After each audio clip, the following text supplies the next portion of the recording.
Des posts qui systématiquement font plus penser à des éditos de journaux qu'aux apports concrets que les services sont censés proposer. Alors ça, c'est un autre point que j'ai remarqué aussi.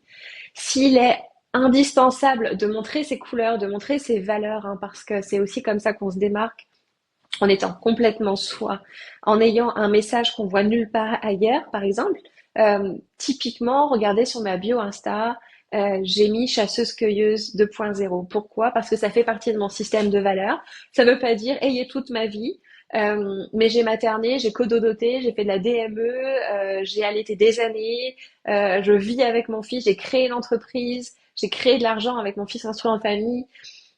Pour moi, je suis en train de reproduire version 2023 à l'époque 2013, la version des chasseurs-cueilleurs 2.0. Ça fait partie de mon système de valeurs. Ça ne veut pas dire qu'il faut avoir ma vie ou avoir envie d'avoir ma vie. Au contraire.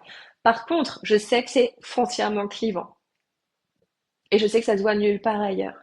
Parce que évidemment que des business coachs qui ont des enfants, voire même qui instruisent en famille, il y en a plein.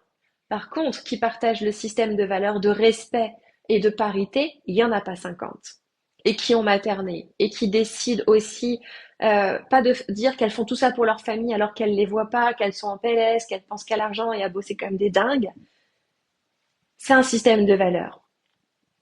Donc oui, de temps en temps, on partage ce système de valeurs de façon un petit peu clivante, extrêmement assumée. Coucou Mélanie. Mais ça ne veut pas dire que ce sont des espaces qui doivent vibrer la dénonciation, qui doivent être piquants. Euh, on peut très bien dire, par exemple, moi j'ai plein de clientes qui ont jamais allaité. Je suis pour l'allaitement, mais je suis pas contre les biberons. Voilà, vous voyez la différence. Et et à un moment donné, je te dis Mélanie, ce que j'ai remarqué est de femmes brillantes qui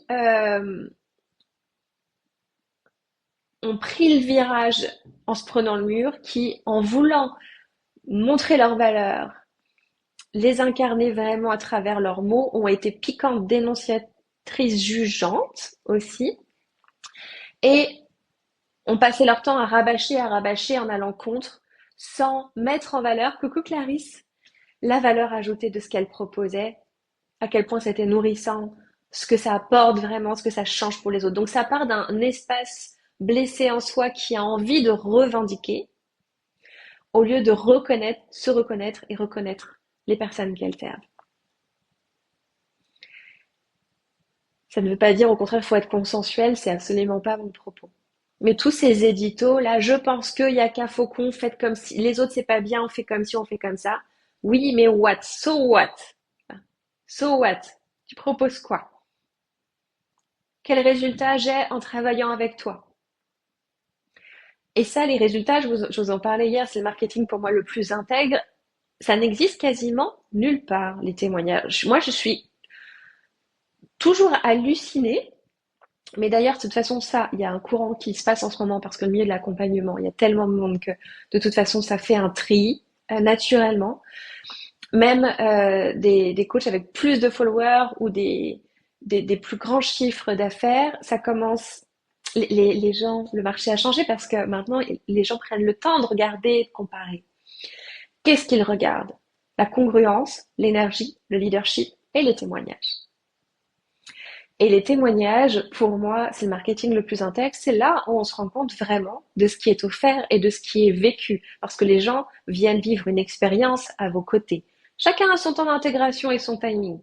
Mais est-ce qu'il y a une garantie de moyens qui est réelle? Est-ce que je vais recevoir une vraie qualité de soins? Et avec quoi je repars? Et là, vraiment, pour vous, là, c'est le moment. Si vous avez des témoignages cachés sous le tapis, vous les sortez. Et c'est plus prolifique et profitable pour vous et votre entreprise que toutes les dénonciations du monde. Parce que ça ne fait pas avancer le schmilblick.